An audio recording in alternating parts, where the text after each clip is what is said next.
I've always been the backbone of my family. I come from 11 brothers and sisters. Thank you. I've always been the backbone of my family, and I've always looked out for everyone else and always supported them. And I think the hardest thing for me was I have to be dependent on others now. And I'm great that I have that.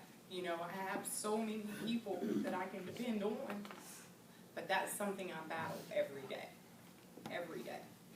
And my children, of course, are my number one people I worry about. They're young. They're not ready, all the way ready for life.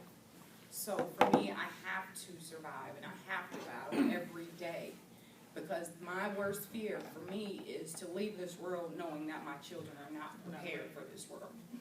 I mean, and what takes place in my body is basically, they watch my lungs, my liver, my kidneys.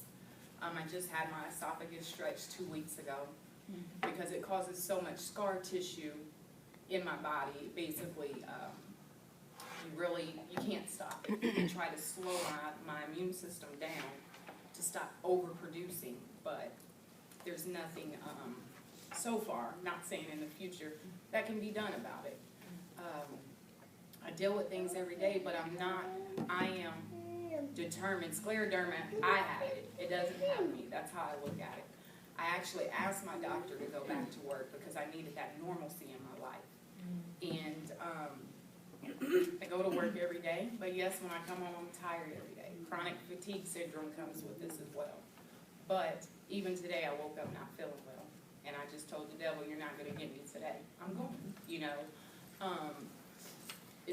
It's hard to deal with sometimes mentally, but the way I look at it is it's okay to feel defeated at times.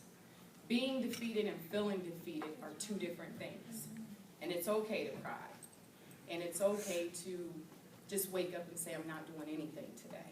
That's the hardest thing that I had to teach myself with this. It's okay. Everybody else is going to be fine.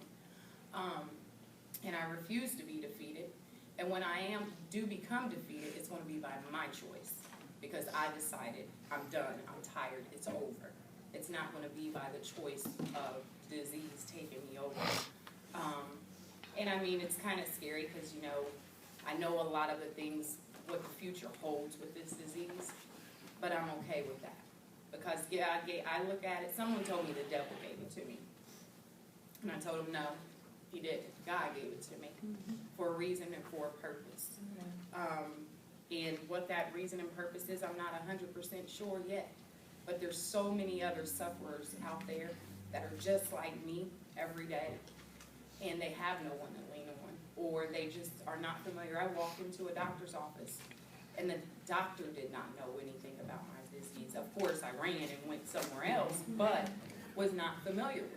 So it's that rare. So one thing for me is going to be to shed light on what this disease is and how it can affect families. My children still won't talk to me about it yet, and I was diagnosed in March.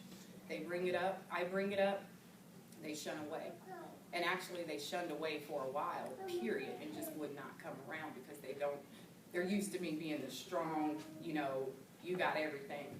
So when I come home and they see me sleep or just laying there or just in pain, it's just something they run from.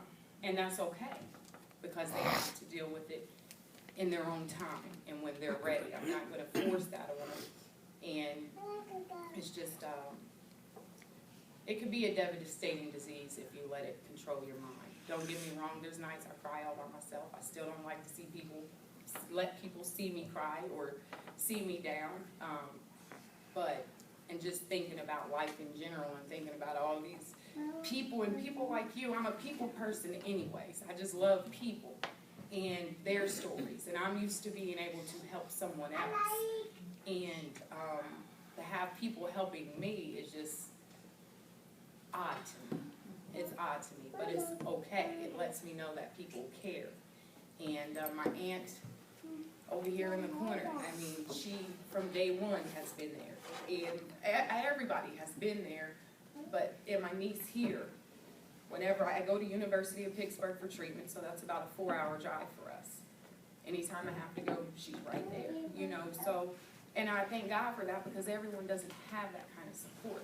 So even if my purpose is to be the support of someone that doesn't have that support, I'm there. That's what I'm going to do, you know, and wake up every day and just say, it's a new day. Because when I wake up in the mornings, it's the hardest thing for me to do every day. I get out that bed, my body's stiff, my joints hurt, but I get through it every day. Because I'm determined that I'm not going to stay in this bed all day, every day. I'm going to work, I'm going to do things, but there are days that I don't get out of bed. But I had to tell myself that's just okay. So that's just a little part of my life that I share with everyone. Actually, right now it's the biggest part of my life. But to say it is a gift of life for me, because it's a whole new life. It's not the life I was given when I was born, that I've lived the last 38 years. It's a new life. So that's how I look at it. I'm just starting a new journey and starting fresh over again, just not as a baby, just at 38 years old. And I just share a little piece. I have a granddaughter that has been in the hospital. She was born 2.5 years ago. She's been in Cincinnati Children's Hospital pretty much all those 2.5 years. She's come home maybe 2 or 3 months, but she's waiting for a liver and an intestinal transplant. So how can I not get up every day when this baby, all she has ever known is the hospital, is countless surgeries, is countless this, and she smiles. Anytime you see her, she smiles. So I have to fight, because this little one right here fights harder than I do every day, every day. And you couldn't tell her that that's not her life, because it is, and she's okay with that, because that's what she knows. So I have to be okay with this. And I'm going to end with, just know life is precious, life is valuable, love the ones around you. One thing that I've learned is that all the negativity that people bring, just push it back, push it back. Because that's one thing, stress, as you know, can play a major factor in our health. So all the negative things that come my way, I just kind of blow them off my shoulder now. Or the negative people, or I educate people, hey, this is what this can do to me, because you want to bring this energy here. Just let it go. And just love the ones around you, because like you said, the disease may not be what takes me out here. It may not be anything. You know, it could be something totally different. So just live life with love and care. You never know what the person sitting next to you is going through in life. So thanks for listening.